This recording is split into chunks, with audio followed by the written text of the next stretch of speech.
টেকসই মানে হলো এই না যে নতুন একটা সংবিধান বানিয়ে দেওয়া।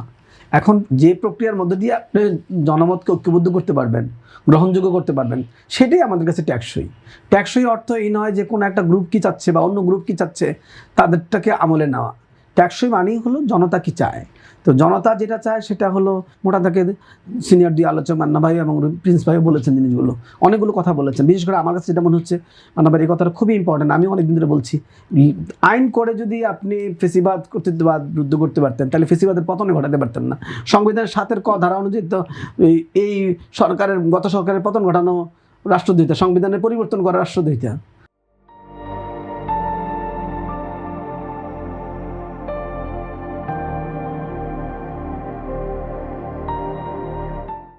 এই যে আপনি যে আমরা পরিবর্তনের কথা বলছি, এটা তো রাষ্ট্রদ্রোহিতা মামলা।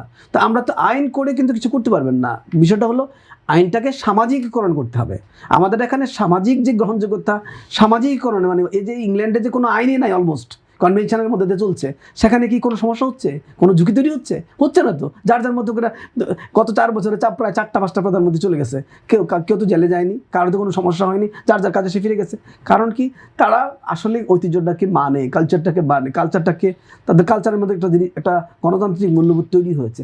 আমরা যতদিন পর্যন্ত আমাদের নিজেদের মধ্যে এই বিষয়গুলো তৈরি করতে না পারবো, আমরা যখন গত কর্তৃত্ববাদকে দেখা গেছে যে প্রচুর পরিমাণে গুরুত্ব দেওয়া হয়েছে সংবিধানের উপরে, এখনও যদি আবার এই এক সংবিধান থেকে আরেক সংবিধানে পরিবর্তন করে গণতন্ত্র পাওয়ার আশা করা হয়, এটা বেশি চাওয়া হয়ে যাবে। আমার কাছে মনে হচ্ছে কালচারের পরিবর্তন চান, মূল্যবোধের পরিবর্তন চান, আর যতটুকু আইনি পরিবর্তন লাগে অবশ্যই করতে হবে, কিন্তু আইনি কাঠামোই আপনাকে সব কিছু দিয়ে দিবে সামাজিক স্বীকৃতি ছাড়া, এটা আমি একদমই মনে করি না।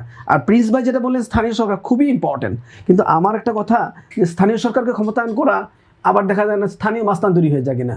কারণ ক্ষমতায়ন আমরা লোকজনকে ক্ষমতা দিয়ে দেখেছি, ক্ষমতা দিয়ে দেখেও দেখি এই যে আপনি দেখেন গত সরকারের আমলে কিন্তু স্বাধীন নির্বাচন কমিশন ছিল, স্বাধীন মানবাধিকার কমিশন ছিল, স্বাধীন দুর্নীতি দমন কমিশন ছিল।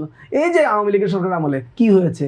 কোনো স্বাধীনতাতে এই স্বাধীন প্রতিষ্ঠানগুলোতে আমরা কোনো কিছু পেয়েছি? তা আসলে স্বাধীন হলে এগুলোকে আইন করেছি প্রায় 1.5 দশক, 2004-5 কিন্তু আমরা আশা করতাম, প্রত্যাশা করতাম যে এই ধরনের প্রতিষ্ঠান তৈরি হলে বাংলাদেশ সেফ প্রতিষ্ঠান বানিয়ে ফেলেছে, স্বাধীন প্রতিষ্ঠান। কই?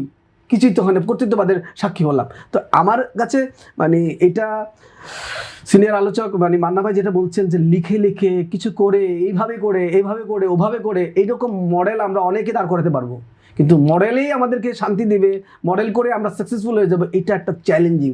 আমাদেরকে সামাজিক গ্রহণযোগ্যতা লাগবে, সামাজিকভাবে ঐক্যবদ্ধ হইতে হবে। আসলেই আমরা কোনো পরিবর্তন চাই কিনা, আবার আমরা জেলে যেতে চাই কিনা, আবার আমরা লড়াই করতে চাই কিনা, বারবার লড়াই করবো কিনা, এই জায়গাতে ফিরে আসবো কিনা, এই ক্ষেত্রে সামাজিক ঐক্যমত্য ছাড়া রাজনৈতিক পরিবর্তন সম্ভব নয়। রাজনীতির পরিবর্তন করতে হলে প্রথমত সমাজকে ঐক্যবদ্ধ করতে হবে, কিন্তু সমাজের মধ্যে ব্যাপক চ্যালেঞ্জ তৈরি হয়েছে। আগে যতগুলো চ্যালেঞ্জ ছিল এখন কিন্তু সমাজের চ্যালেঞ্জ আরও বেড়েছে। সুতরাং আপনি কিভাবে একটা ঐক্যবদ্ধ সমাজ তৈরি করবেন সেই দিকে ফোকাস খুব লিমিটেড। সবাই খালি ভাবতেছে সংবিধানের ধারা পরিবর্তন করেন, ধারা পরিবর্তন করেন। অবশ্যই ধারা পরিবর্তন করতে হবে, কিন্তু ধারা পরিবর্তন করলেই শেষ হবে কিনা, নাকি নতুন কোনো প্রতিষ্ঠান কর্তৃত্ববাদী হয়ে উঠবে, নতুন কোনো মানে আপনার রাষ্ট্রের অন্য কোনো প্রতিষ্ঠান কারোর উপরে জেকে বসবে, সেটাও কিন্তু ভাবনার বিষয়।